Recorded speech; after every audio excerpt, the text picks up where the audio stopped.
시작기도 마치고 하겠습니다. 성부와 성자와 성령의 이름으로 아멘. 하늘에 계신 우리 아버지, 아버지의 이름이 거룩히 빛나시며 아버지의 나라가 오시며 아버지의 뜻이 하늘에서와 같이 땅에서도 이루어지소서. 오늘 저희에게 일용할 양식을 주시고 저희에게 잘못한 일을 저희가 용서하오니 저희 죄를 용서하시고 저희를 유혹에 빠지지 않게 하시고 악에서 구하소서. 아멘. 성부와 성자와 성령의 이름으로 아멘. 찬미 예수님, 한 주간 잘 보내셨죠? 네. 다시 만나서 반갑습니다. 지금 예수님은 지난 시간부터 쭉 이어오면서 한 무리의 적대자들과 지금 대적을 하고 계세요.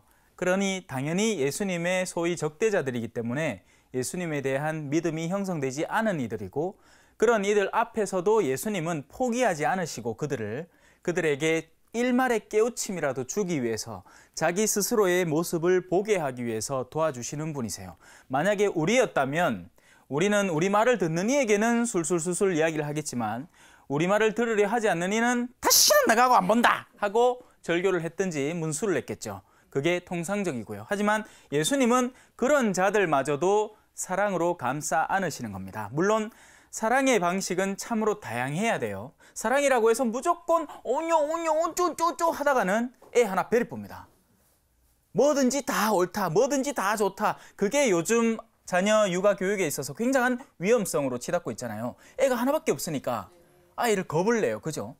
이 애가 어떻게 클까? 뭐 어떻게 하면 바람직함을 쏟아줄까? 이런 걸 고민하기 전에 어떻게든지 성질 안 나게 하려고, 다른 애들한테 꿀리지 않게 하려고, 왕자로 키우려고, 공주로 키우려고 하다 보니 겉은 멀끔해지고 복장이나 먹는 거나 뭐 학업 수준이나 이런 것들은 다 챙기는데 하나가 안 챙겨지는 거죠. 내면입니다. 내면. 자, 그래서 예수님은 당신을 적대하는 이들을 그에 합당한 사랑으로 대해 주십니다. 그 합당한 사랑 가운데 오늘의 모습은 그들의 오류를 밝혀주시는 거죠. 사랑의 표현은 다양해야 돼요. 사랑의 표현은 무조건 우쭈쭈가 아니고 사랑의 표현은 때로는 충고로, 때로는 권고로, 때로는 뭐가 있을까요? 좀 심한 일도 있을 수 있겠죠. 예. 그래서 옛날에는 우리가 선생님들한테 훈육을 받아왔어요. 실제로. 맞죠? 필요하다면 매를 맞기도 했죠. 왜냐하면 정말 길길이 날뛰는 야생마 같은 아이들을, 그죠? 올바로 다루기 위한 합당한 방법이었으리라고 생각하지만 물론 그러다가 엇나간 분들도 많죠. 자기가 집에서 아내하고 막 싸우고는 여기 와갖고 애들을 괜히 때리는 거야. 자기 성질대로. 그리고 이런 일들은 집안에서도 얼마든지 벌어집니다. 남편하고 괜히 싸워가지고 그 화풀이를 말 못하는 애들한테 하는 경우, 그런 경우들을 우린 조심해야 됩니다. 자, 예수님은 완전하신 분이셨기 때문에 필요한 때 필요한 모습을 드러냈습니다. 그래서 성전에서의 정화 일도 그렇게 벌어진 거예요. 그때 그 일이 필요했기 때문에 그 일을 하신 거죠. 그리고 지금은 이들 앞에서 그들에게 합당한 가르침을 전하고 계십니다. 자, 이제 시작할까요? 자기들끼리 영광을 주고받으면서 한 분이신 하느님에게서 받는 영광은 추구하지 않으니 너희가 어떻게 믿을 수 있겠느냐? 우리는 성경 안에서 이런 모습들을 사실은 자주 발견합니다. 다른 모습들은 다 소중히 여기고 다른 의견들은 다 소중히 여기는데 단 하나 소중히 여기지 않는 의견, 바로 위로부터 오는 의견인 거죠. 그리고 이런 모습이 성경 안에서 발견되는 그만큼 우리도 그 모습에 절여져 있습니다. 우리는 주변의 의견에 굉장히 민감한데 때로는 하느님께서 나를 어떻게 지켜봐 주실까에 대해서는 둔감합니다. 그러다 보니 어떤 일이 벌어질까요? 딴 사람들이 나를 어떻게 볼까 궁금해서 옷을 사고는 싶은데 그 옷이 내 지금 처신과 맞지 않는 수준임에도 불구하고 그걸 사야겠다는 생각에 사로잡히는 것은 바로 하느님이 나를 어떻게 보실까에 대해서 둔감하기 때문이죠. 이건 하나의 단적인 예고, 그 밖에도 수많은 것들이 그렇게 이루어집니다. 최근에 제가 어느 공동체에 놀러를 간 적이 있는데 말 그대로 제가 평소에 늘 소셜 네트워크나 이런 데 있어서 이렇게 이야기를 전하는 바 중에 하나에 이런 이야기가 있어요. 뭐냐면 신부님을 핑계로 술자리를 만들고 신부님을 핑계로 술을 많이 먹는 것을 정당화해서 그걸 핑계로 집안에서 그 술 먹는 걸 싫어하는 사람들에게 핑계를 대기 위해서 그 자리에 가는 사람들이죠. 그 사람의 내면 안에는 윗분의 의견이 전혀 중요하지 않은 겁니다. 그 윗분은 당연히 저한테 뭐라 하시겠어요? 절제하라 하겠죠. 하지만 나는 지금 술이 욕심이 나고 그리고 주변 사람들의 의견만 잠재워 놓으면 되는 겁니다.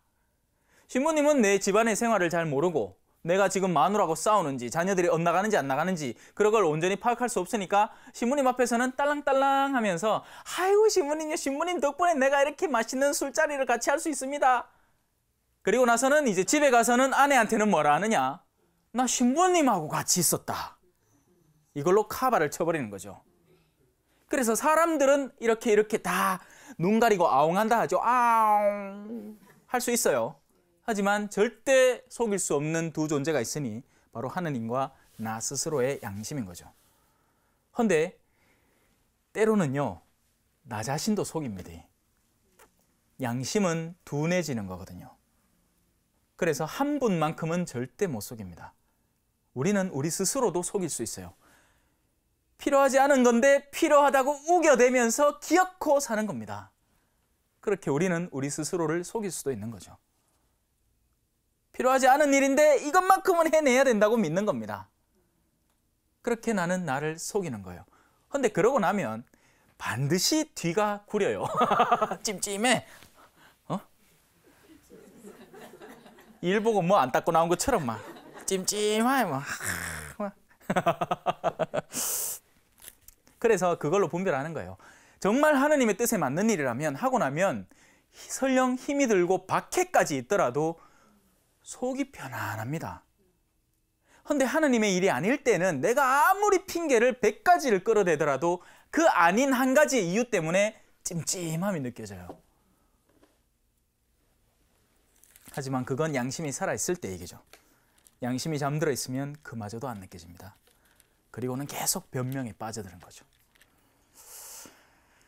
자기들끼리 영광을 주고받으면서 한 분이신 하느님에게서 받는 영광은 추구하지 않으니 너희가 어떻게 믿을 수 있겠느냐. 지금 예수님은 이 사람들을 빛의 길로 초대하고 계십니다. 그리고 대놓고 너희에게 믿음이 없다는 걸 안다고 선포해버리세요. 하지만 지금 예수님의 말씀 자체는 이들에게는 권위가 없는 상태입니다. 원래 권위가 없어서가 아니라 이들이 그 권위를 의도적으로 무시하기 때문이죠. 그 마음이 뒤틀려 있다는 거예요. 죄를 짓는 사람은 죄의 종이라고 제가 많이 말씀드렸습니다. 하기야 제가 돌아다니면서 오만 소리를 해갖고 어디에서 무슨 소리를 하는지 잘 모르겠는데 지난 시간에 분명히 말씀을 드렸을 거예요. 죄를 짓는 이들은 죄의 종이 되고 그 죄에 얽매이기 때문에 그때부터는 빛이 빛으로 안 느껴지는 거예요. 빛은 원래 빛인데 빛은 거부할 수 없는 빛이고 빛은 진리인데 내가 죄스러운 상태에 있기 때문에 내가 술을 좋아하기 때문에 술을 먹지 말고 절제하라라고 하는 가르침이 올바른 가르침이 맞는데 내가 술을 즐기기 때문에 그런 말을 하는 사람이 싫어지는 상태. 그 일이 벌어지는 거죠. 그러니 너희가 어떻게 믿을 수 있겠느냐. 빛이 너희에게 다가서고 있는데 지금 너희 앞에 있는 이 예수 그리스도라는 나라는 존재가 빛인데 내가 지금 전하는 말이 너희에게 먹힐 리가 있겠느냐. 너희는 그저 사람들에게서만 받는 영광에만 치우치고 있으니 자, 그 근본적인 이유와 원인이 뭘까요? 눈에 보이는 것만 찾는 이들입니다. 눈에 보이는 것, 그것을 좌우하는 가장 으뜸 존재는 돈이죠. 그리고 그와 연관된 명예와 권력이 있습니다. 그런 것들에 사로잡혀 있기 때문에 참된 믿음, 그건 보이지 않거든요. 하나님은 너무나 크신 나머지 우리가 함부로 쉽게 볼 수가 없거든요. 자, 여기에 이제 예수님의 또 다른 사랑이 시작이 됩니다. 그 다음 9절부터요. 그러나 내가 너희를 아버지께 고소하리라고 생각하시는 마나 아버지, 야, 아들 좀 보여서 믿지도 않고 그러라고 생각하지 말라는 거예요. 예수님은 그러려고 온 분이 아니라는 얘기죠. 일단 그건 역시 하나의 선언입니다. 예수 그리스도는 누군가를 고발하고 그 죄를 낱낱이 까발리고 그가 수치를 겪게 하고 그가 패망하고 멸망하게 오신 분이 아니라는 얘기예요. 근데 우린 그걸 시도해요. 무슨 말인지 아시겠어요? 예수님은 살리고 구하고 얻으려고 오십니다. 그런데 우리는 뭐든지 갈라놓고 결정 지으려고 해요. 교회 안에서도 정치적인 상황 안에서도 뭐든지 일단은 쫙 짜게놓고 갈라놓고 기면 기고 아니면 아닌 소위 말하는 심판자가 되고 싶은 거죠. 거기에는 용서도 없고 희망도 없고 관용도 없고 인내도 없고 친절도 없고 온유도 없고 아무것도 없습니다. 덕이라고 부를 만한 건 아무것도 없어요. 자기는 정의롭다고 생각하겠지. 언제? 머리를 쓸 때만. 왜? 자신의 실제 삶에는 또 전혀 정의롭지 않으니까요. 예를 들어서 국가에서 그죠? 큰 사람이 권력을 잡고 있는데 그 옆불대기 있는 사람이 자기 자식을 좋은 데 보내기 위해서 그 국가 최고 권력에다가 아이고 보이소 날 좀 이래 좀 도와주면 안 좋겠나 라고 얘기를 했어. 그러면 그 모습을 보는 사람이 자기 스스로 정의롭다고 생각한 사람이 어떻게 그럴 수 있노 하면서 막 글을 씁니다. 글을 쓰든지 뭐 아니면 뭐 기사를 이렇게 올려다가 자기 뭐 소셜 네트워크에 막 올립니다. 막 카톡으로도 막 보내고 막 참 정의로운 사람 났어요. 그죠? 근데 정작 자기 자신은 어떨까요? 내가 유치원 원장이야. 근데 자기 잘 아는 자매가 저거 좀 이어달래. 근데 벌써 뺑뺑이를 돌려가지고 들어올 학생들 다 뽑아놨습니다. 좀 좋은 유치원이에요. 근데 자기 아는 사람이라고 내가 알아서 해줄게 조용히 해라 하고는 한 사람 쓱 갈아치아 봅니다. 지도 똑같은 사람인 거죠. 그렇게 되면. 그러니까 추상적인 차원에서 우리가 정의를 실천하는 것과 현실적인 차원에서 우리가 어떤 정의를 실천하고 있는가 하는 것은 우리가 우리 스스로를 반성해 보아야 하는 문제라는 겁니다.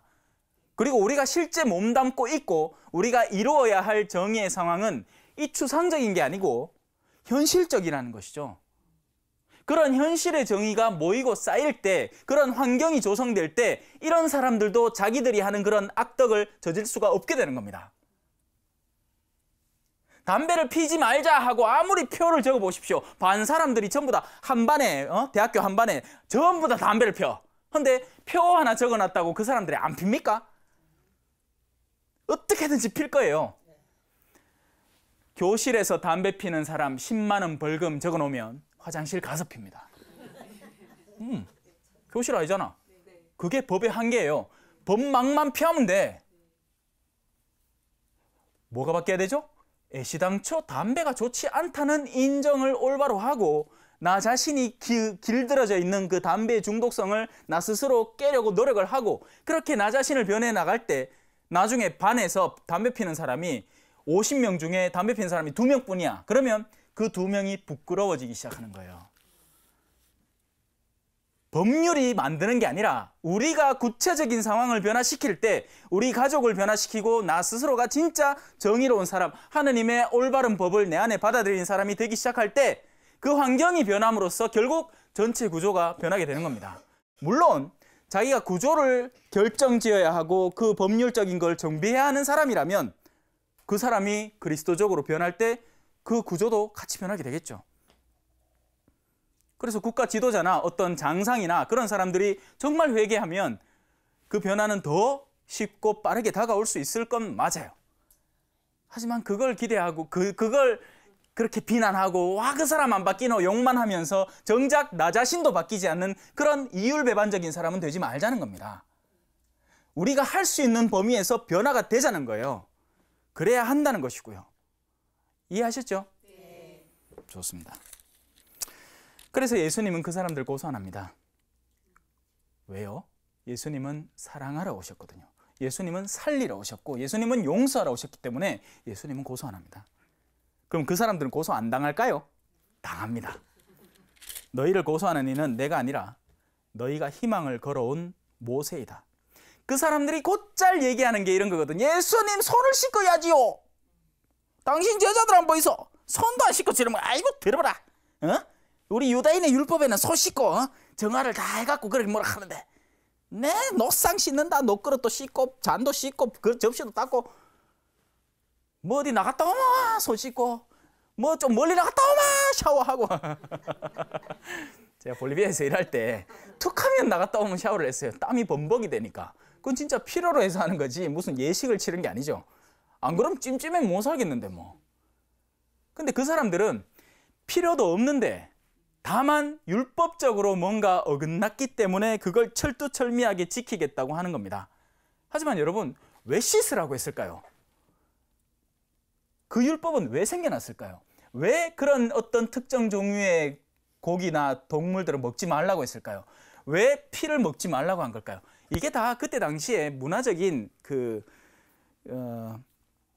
뭐라고 표현하죠? 사회적인 어떤 위생관념과도 연관이 된 겁니다. 잘못 먹으면 상하거든. 잘못 먹으면 썩고, 피가 남겨져 있는 고기를 잘못 먹었다가는 큰 탈이 날 수도 있고, 피부터 썩어 들어갈 수 있으니까 그런 것들을 온전히 빼고 잘 준비를 시키라는 거죠. 그 근본은 뭘까요? 하느님은 사람들을 사랑하시고 그들에게 올바른 환경을 지켜주고 싶으시고, 당신을 사랑할 환경과 이웃대로 올바르게 사랑할 환경을 조성해주고 싶으신 거예요. 율법이 추구하는 건 바로 그 두 가지 갈래뿐입니다. 하느님을 향한 굳은 사랑과 이웃을 향한 내 몸을 내어 바치는 사랑인 거죠. 그게 율법 안에 고스란히 녹아 들어 있어야 되는데 그 중심 줄기는 쏙 빼먹고 껍데기만 지키는, 껍데기만. 이 껍데기는 벌써 이런 환경에는 필요 없는데. 간단한 예를 들어 드릴게요. 자, 지금 제가 여러분이 있는 방청객 쪽으로 간다고 칩시다. 근데 내가 살짝 오른쪽으로 비껴서 있어요. 그러면 여러분에게 가장 빨리 갈 수 있는 길은 뭘까요? 우회전 한 걸음, 좌회전 두 걸음. 그럼 왔어. 됐죠? 근데 이걸 법으로 만들어 버렸어요.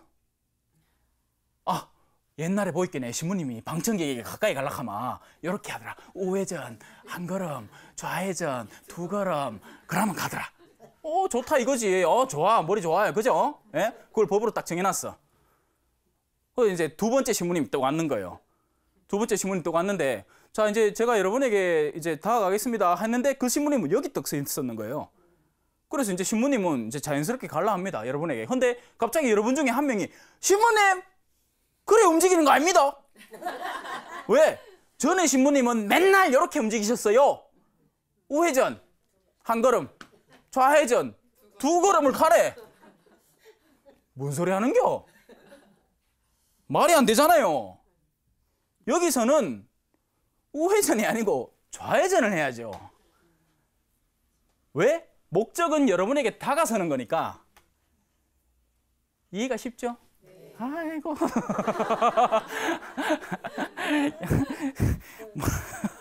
이래 쉬운 걸 이해시킨다고 쇼를 한다, 그죠?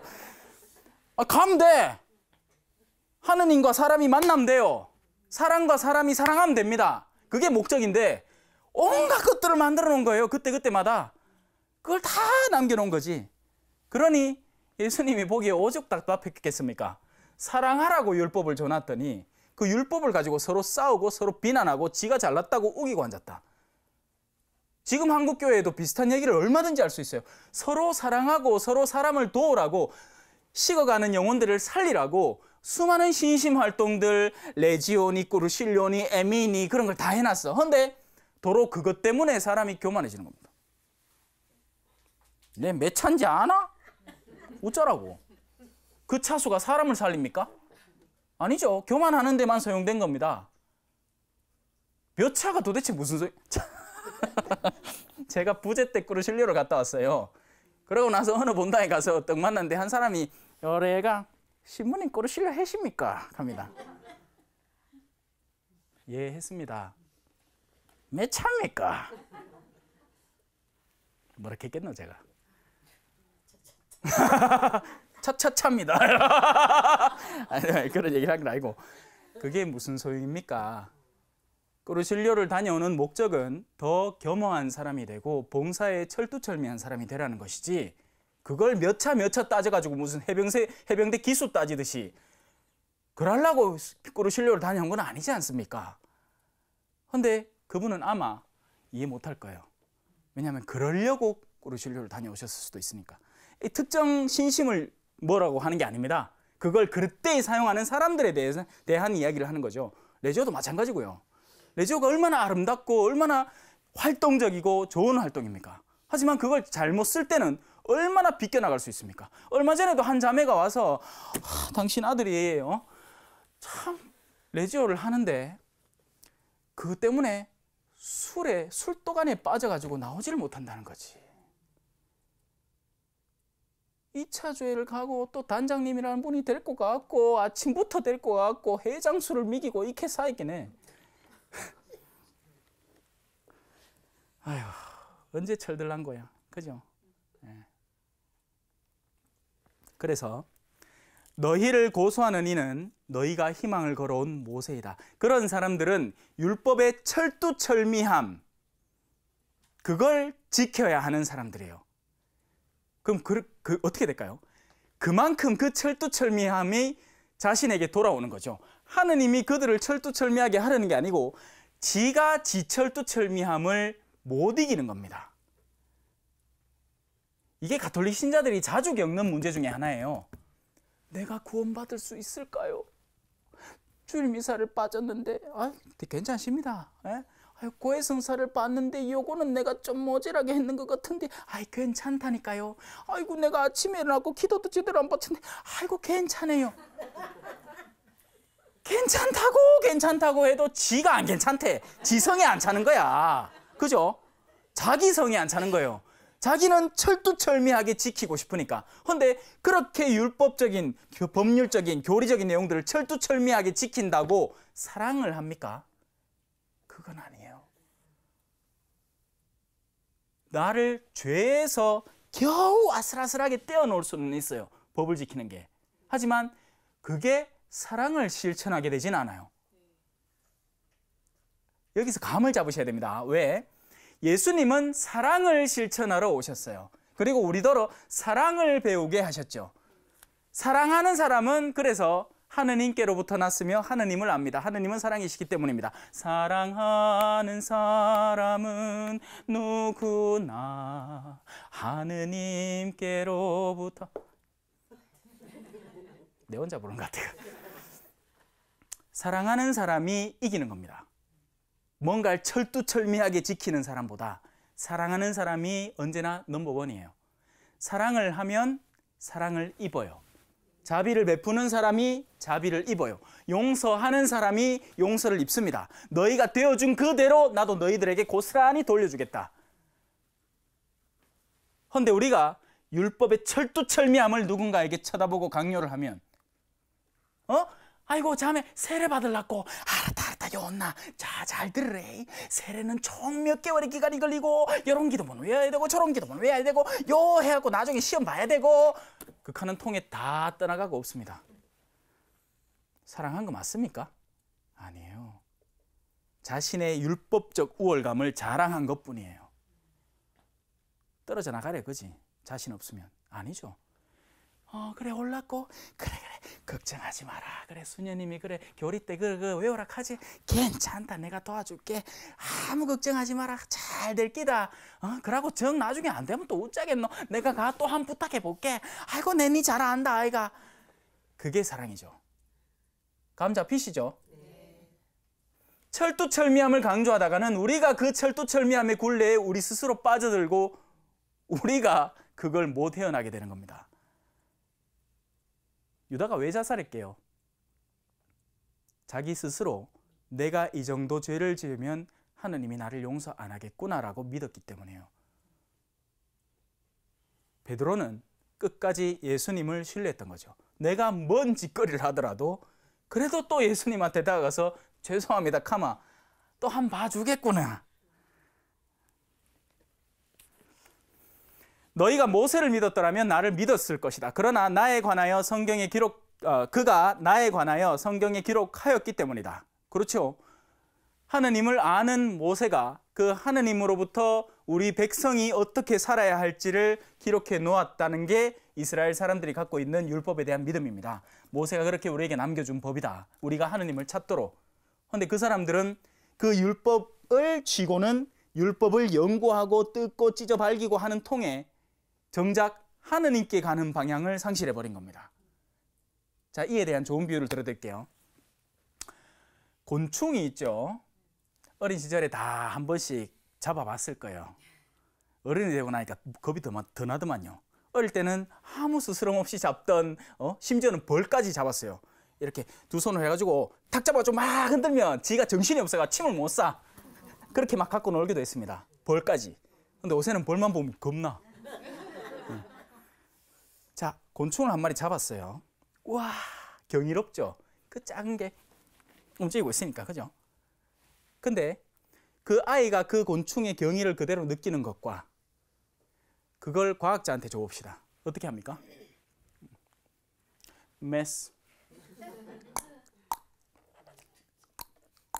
뭐? 다 잘라. 모가지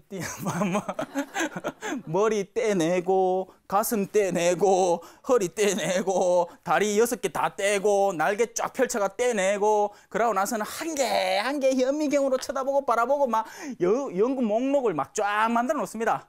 그러고는 지가 곤충을 안대. 맞습니까? 곤충 아는 거 맞나요? 그래서 꼬마가 다시 와요. 저기요, 그 박자님 아저씨, 제가 줬던 곤충 다시 돌려주세요. 놀게요. 돌려줍니다. 너덜너덜하게 된 거. 예전과 지금이 뭐가 다르죠? 살았는 것과 죽은 것이에요. 감이 잡힙니까? 율법은 원래 살아있는 것이었어요. 하나님께로 다가가는 생생한 법이었던 거죠. 그런데 그것이 죽어버리게 된 겁니다. 산산조각을 내어놨으니까요. 가톨릭 교리는 살아있는 겁니다. 가톨릭 교리는 우리가 하나님을 더 사랑하게 하고 이웃에게 더 가까이 다가갈 수 있도록 도와주는 요소들이 가득 차 있는 거예요. 그런데 그걸 사정없이 잘라버리고 떼어버리고 나면 죽은 것이 되는 겁니다. 내가 무언가를 실천하는데 아무 도움도 못 주게 돼요. 그러니까 이런 걸 묻고 있지. 신부님, 성체를 씹을까요? 녹일까요? 그게 도대체 내가 이웃을 사랑하는 것 아니면 하나님을 사랑하는 것과 어떤 연관이 있다는 말입니까? 물론 누군 얘기하겠지. 녹여 먹이면 더 사랑하는 거 아닙니까? 그러면 내가 오늘 낮에 고기 먹었는데 난 고기를 사랑하니까 고기를 녹여 먹어야 되겠네요. 자, 제가 하는 걸 이해는 하셨을 거예요. 그런 진도를 나가겠습니다. 자, 그런데 너희가 그의 글을 믿지 않는다면 나의 말을 어떻게 믿겠느냐? 나의 말에서 그의 글이 나왔는데 그의 글을 믿지 않는데 나의 말을 어떻게 수용하겠느냐? 너희가 지금 찾는 건 그 글의 껍데기들 뿐인데 성경을 줘놨더니만 뭐야, 이 성경은 가죽 양장본이 돼 있고 겉은 다 연구를 해놨는데 정작 읽지는 않는다면 그 성경이 그 사람을 어떻게 살립니까? 자, 이렇게 해서 5단원의 마무리를 짓고 6장으로 넘어가겠습니다. 5,000명을 먹이십니다. 너무나 익숙하고 자주 들은 기적사화죠. 그래서 어찌 보면 지긋지긋할 수도 있어요. 하지만 과연 정말 우리가 그걸 잘 알고 있는지 그것도 한번 의심해 볼 필요는 있겠죠. 그뒤에 예수님께서 갈릴레아 호수 곧 티베리아스 호수 건너편으로 가셨는데 많은 군중이 그분을 따라갑니다. 예수님은 뭐라고 하죠?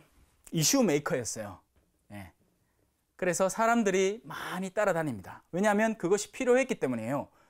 내가 아무리 좋은 아이템을 가지고 있어도 관심을 안 가진다면 필요가 없겠죠.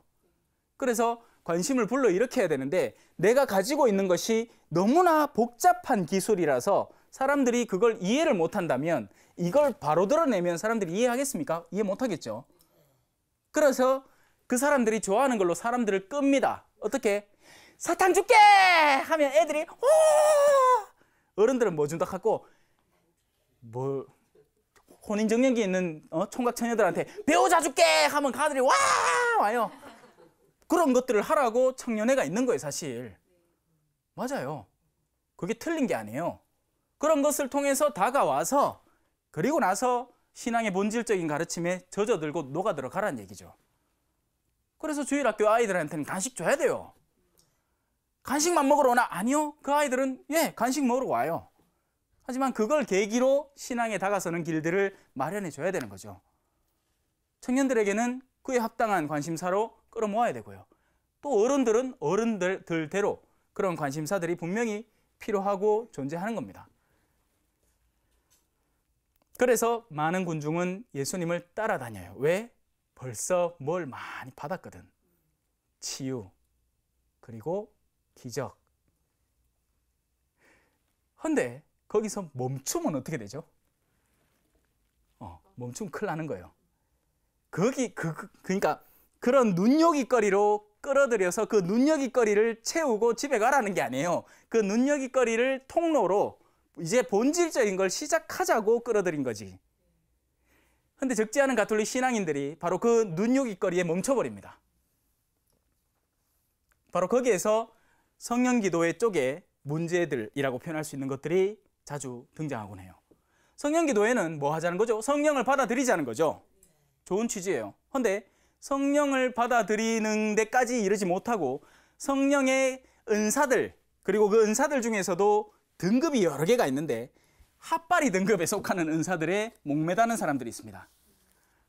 랄랄랄랄랄랄랄라 하는 기도, 또 안수에서 사람이 갑자기 나아.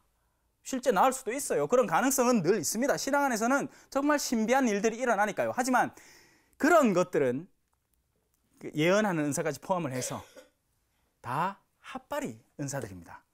이 핫바리를 하면 안 되나? 수준이 조금은 낮은 은사들이에요.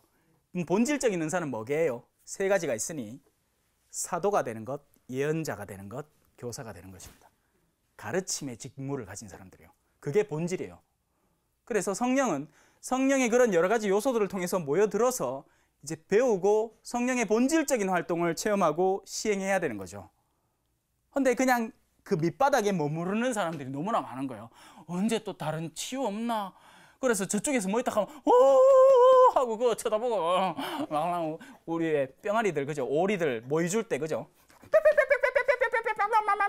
하고 또 져서 또 모이 뿌리는 소리 나면 안 크는 거예요. 안 크는 거예요. 사람들이 신앙적으로 커야 그 본질적인 걸 체험을 하고 더한 기쁨을 누릴 수 있는데, 그러니 그러다 보면 그러다가 자기가 먹을 걸 안 주면 나중에 어떻게까지 되느냐? 화를 내요. 달라는 거 안 준다고. 누구한테? 하느님한테. 그 신앙이 정말 그죠? 네, 얼마나 잘못될 가능성이 있는 신앙입니까? 자, 많은 군중이 그분을 따라갑니다. 그분께서 병자들에게 일으키신 표징들을 보았기 때문에 그렇습니다. 다른 이유 때문이 아니라요. 그래도 괜찮다는 거죠. 지금부터 작업을 시작하면 되니까요. 예수님께서는 산에 오르시어 제자들과 함께 그 산 높은 곳에 앉으십니다. 제가 위치적인 설명을 예전에도 드린 적이 있습니다. 해안가 쪽으로는 사람들이 좀 군중 심리에 사로잡힌, 그죠? 물질적인 욕망에 사로잡힌 사람들이 이 낮은 쪽에 머무르고, 우리가 높은 곳에 올라간다는 것은 하느님 가까운 곳에 머무른다는 이야기입니다. 그래서 예수님은 이 5,000명을 먹이시는 기적을 통해서 그 이전에 먼저 하느님께 가까이 다가서 계신 거죠. 미사 때 사제가 어디로 올라가죠? 제단에 올라가죠. 제단 위에 제대가 있고요. 그리고 제대 위에서 이제 본질적인 미사를 드리잖아요. 그 모습을 연상해 보시면 돼요. 그러니 많이 닮았죠. 그 두 개가. 네. 우리는 바닷가에서 놀다가 뒤로 이래 슬슬 들어오는 게 이제 야, 오늘 미사는 재밌겠나 재미없겠나 재미없으면 난 죽어볼라고 하고, 또 뭐 미사 중에도 막 휴대폰 올리고 나면 이제 싹 꺼내가지고 보고 눈치 싹 봐가면서, 바닷가에 있는 사람들, 물가에 있는 사람들인 거죠. 세속적인 정신에 마음이 흐트러져 있는 사람들. 그 와중에 예수님은 높은 곳에 올라가서 사람들, 당신의 제자들과 함께 이제 기적을 준비하고 계십니다. 마침 유다인들의 축제인 파스카가 가까운 때였다. 이 모든 것들이, 그러니까 요한의 복음은 굉장히 상징적인 내용들이 많이 담겨 있기 때문에 이 모든 것들을 한데 아우르면 지금 이 5,000명을 먹이신 기적은 뭐다? 자, 이때까지 설명했잖아. 지금 5,000명을 먹이신 기적을 통해서 예수님은 무엇을 드러내고 싶으실까요? 미사를 드러내고 싶은 겁니다. 성찬의 전례, 성체성사를 드러내고 싶으신 거죠. 그 성체성사 안에서 영적으로 어떤 일이 일어난지를 보라는 거예요. 우리는 세속 정신을 가진 채 미사 안에 들어오죠. 그리고는 높은 곳을 제자들과 함께 머무르는 예수님을 바라봅니다. 물론 예수님은 더 높이 계시기 때문에 안 보일 수도 있고 그분의 제자들이 보이겠죠. 누구? 사제들. 그분의 제사를 집전하고 있고 그분의 빵을 대신 전달해 주는 사제들을 볼 수 있는 겁니다. 그러면 우리의 마음을 모으고 거기에 집중을 해야죠. 안 그러고 계속 물가에서 자기들끼리 놀고 장난치고 그래서는 안 된다는 이야기죠. 마음을 모아야 된다는 거예요. 그 안에서 어마어마한 일이 앞으로 벌어질 예정이니까. 그 벌어지는 일이 나에게 전달될 수도 안 될 수도 있습니다. 그건 왜? 내가 받아들일 때 전달될 거고 내가 안 받아들이면 전달이 안 되는 겁니다. 자, 그래서 유다인들의 축제인 파스카가 가까운 때였다는 언급이 나오는 거죠. 파스카라는 말은 지나가다라는 말이에요. 뭐가 어떻게 지나갔는데? 기억나세요? 출애굽기에 자, 이제 내가 너희에게 마지막 재앙을 내릴 터인즉 맏아들 모가지를 하나씩 똑똑똑 자를 것이다.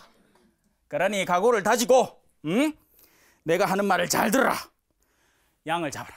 그리고 그 피를 너의 양 집안 기둥과 문설주에다 발라놓으면 그 집에는 내 천사가 그냥 지나칠 것이다. 지나가다. 파스카.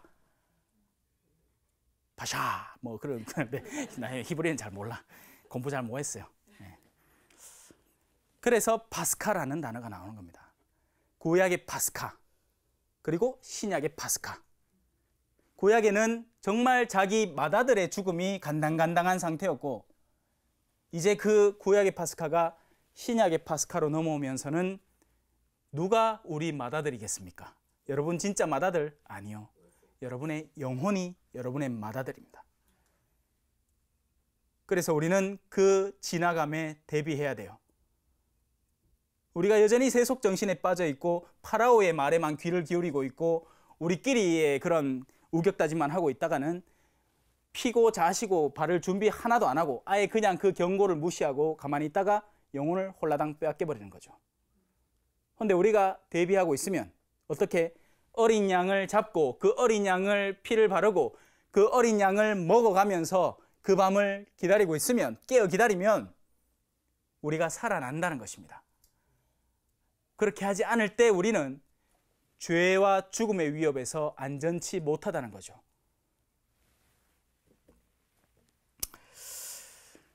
자, 예수님께서는 눈을 드시어 많은 군중이 당신에게 오는 것을 보시고 필립보에게 어이 필립보 헤이 저 사람들이 먹을 빵 우리 어디서 사게 하지만 당신은 이미 당신이 뭘 할지 알고 계셨습니다. 그러나 제자들을 한번 시험해 보고 싶으셨죠.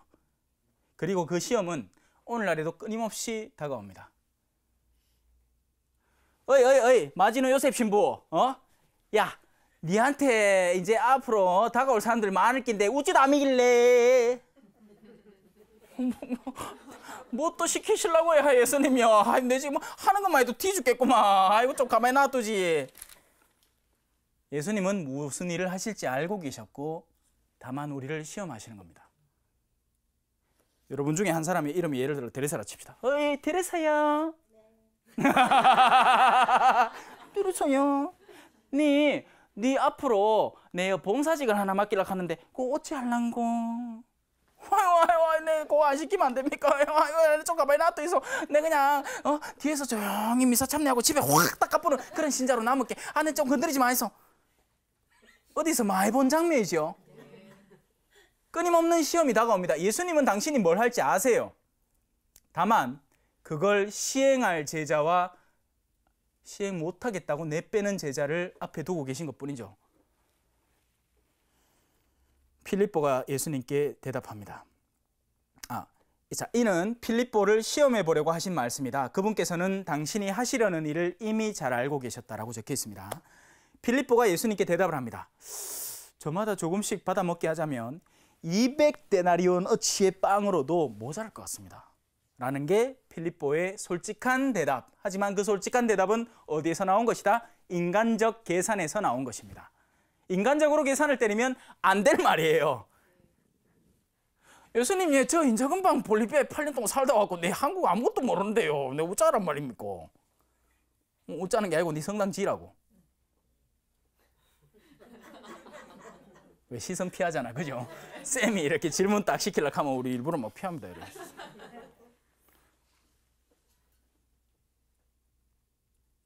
다 짓네. 이제 교구청 가라. 200데나리온어치도 안 되는 거죠. 내 능력치를 보자면 그분이 의도하시는 것을 이룰 만한 능력이 안 된다는 겁니다. 우리 능력치를 보자면, 우리 인간적인 능력, 저는 나이도 많고요, 이제 허리도 아프고요, 내 복음 뭘 하라는 말입니까? 복음 전하라고. 너도 할 수 있다고. 근데 우린 계속 인간적 계산을 때리는 거예요. 아니 200데나리온어치도 안 될 일을, 신부를 200명 몰아도 그 못할 우리 동네에 복음화 시키는 일을 지금 노인네가 다 돼가는 날 시키려고 예? 그래, 내가 니를 찍었거든? 여러분한테 반말하는 거 아니에요. 지금 제 연기에 몰입해 있는 거죠. 그때 제자들 가운데 하나인 시몬 베드로의 동생 안드레아가 예수님께 말하였다. 자, 제자들도 저 나름의 수준 안에서 이야기를 합니다. 여기 보리빵 5개와 물고기 2마리를 가진 아이가 있습니다만, 저렇게 많은 사람에게 이것이 무슨 소용이 있겠습니까? 이 제자는 조금 달라요. 희망을 가질 수 있는 요소를 찾아오긴 했어. 근데 너무나 미약하고 나약해서, 하지만 예수님에게 물어볼 줄은 압니다. 왜냐하면 우리가 인간적인 계산을 때렸더라면 애시당초 드러내는 게 부끄러운 일이죠. CEO한테, CEO가 내가 회사의 회장인데 어떤 프로젝트를 진행하자고 일을 맡겼는데, 그러니까 그 기획안을 내는데 기획안에 내가 준비한 게 너무 초라해. 그러면 우리는 그런 거 안 보여주려고 합니다. 괜히 보여줬다가 욕만 얻어먹으려고. 근데 이 안드레아는 일단 예수님한테 물어는 보는 믿음을 갖고 있었던 거죠. 어쩔까요? 있기는 뭐가 있어요. 근데 어쩔까요? 그것이 2번째 단계의 믿음인 거죠. 여러분들이 가져야 하는 거고요. 저는 미흡합니다. 저는 초라해요. 저는 아무것도 아니에요. 그리고 내가 마주해야 될 상대자들은 신앙도 없고요. 심지어는 나는 내 가족도 제대로 못 돌보고 있는 사람입니다. 그런데 그런 상태에서 날들어 어쩌라고요? 라는 게 첫 번째 필립보가 대답한 거고, 2번째는 하나님, 제가 그래도 신앙생활을 지금까지 해왔고, 한데 제가 느끼기엔 너무 부족하고 미흡합니다. 그래도 당신이 뭔가 뜻하는 게 있습니까? 라는 게 안드레아의 답변인 거죠.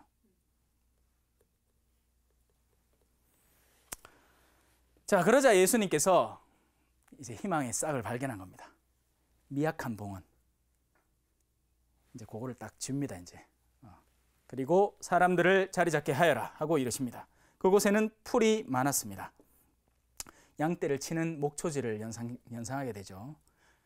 야훼는 나의 목자시니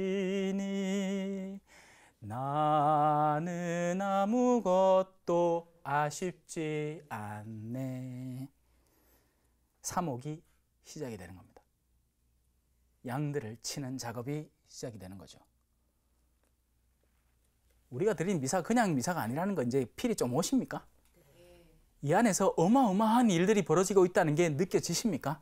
다만 거기에 응답을 하는 이와 뒤로 나자빠지는 이들만 있다는 것을 이해하시겠습니까? 네, 이해하셔야 됩니다. 대다수의 사람들이 뒤로 나자빠지고 있기 때문이죠. 나는 안 된다고만 생각하고, 나는 그저 당신이 주시는 빵 쪼가리 그거 하나 뜯어먹는 걸로 족하다는 겁니다. 빵의 기적만으로도 나는 충분하다는 거죠. 하지만 내가 그 기적의 주체가 되기에는 나는 너무 미흡하다는, 내가 당신의 제자가 되어서 그 은총을 나누는 작업을 하기에는 나는 모자란다는 나 자신의 세뇌 작업을 계속하는 겁니다. 그러고서는 개인주의적인 신앙, 심지어는 이기적인 신앙까지 빠져들게 되는 거죠. 물론 그런 말은 없어요. 왜냐하면 이기성과 신앙이라는 건 이게 도대체 끼워 맞춰질 수가 없는 두 블럭이거든. 그런데 우리는 이기적인 신앙에 빠져드는 겁니다. 자기만, 나만, 아니면 내 가족 정도까지만.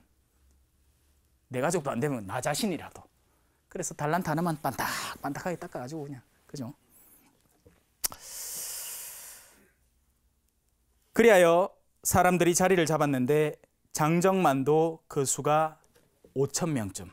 장정만 5,000명이면 그에 딸린 부대 식구들, 왜냐하면 그때 당시에는 사람을 헤아릴 때 남자 수만 헤아렸으니까 거기에 여성들과 아이들까지 더하면 어마어마한 숫자가 거기 있었던 거죠. 예. 물론 여기서 말하는 장정이라는 것의 상징적인 의미는 뭔가 일을 해낼 수 있는 영혼들을 말하고, 이 여성들과 아이들이 의미하는 것은 아직까지는 좀 더 자라야 하고 미약하고 좀 모자람이 존재하는 그런 이들을 말합니다. 그런 이들을 다 합쳤을 때 그렇게 된다는 겁니다. 네. 그렇게 해서 오늘 그 5,000명을 먹이신 기적의 살짝 앞부분 중반부까지 한번 살펴봤습니다. 그 5,000명을 먹이신 기적이 단순히 사람 입에 빵을 집어넣어주는 신기한 일이 그 선에서 멈추는 게 아니라 우리의 미사와 긴밀한 연계가 있다는 것, 그리고 미사 안에서 우리가 대하는, 그 미사를 대하는 태도와 우리 신앙의 태도와도 긴밀한 연계가 있다는 것을 오늘 배울 수 있었습니다. 그러면 마친 기도 마치고 오늘 이 자리 마감하도록 하겠습니다. 성부와 성자와 성령의 이름으로 아멘. 영광이 성부와 성자와 성령께 처음과 같이 이제와 항상 영원히 아멘. 성부와 성자와 성령의 이름으로 아멘. 수고하셨습니다.